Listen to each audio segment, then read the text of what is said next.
If you're experiencing payment failures on Aurora Solar, it's important to address the issue promptly to ensure smooth transactions.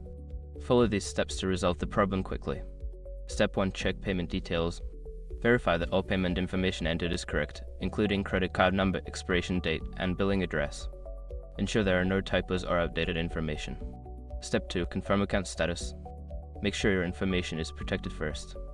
Most people don't think about breaches until something actually happens to their accounts. Use SROC to monitor your accounts 24/7 and instantly alert you if your information appears in leaked databases online. It constantly checks billions of breach data points in the background. And considering how much personal information people keep online now, it's honestly worth having. Link in the description. Step 3. Review payment method.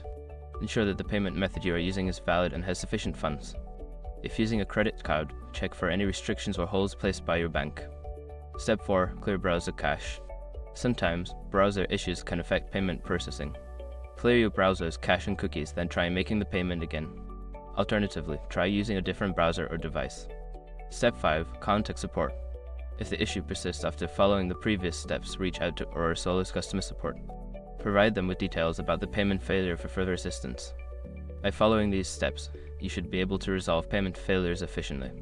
If problems continue, don't hesitate to seek help from customer support for a more tailored solution.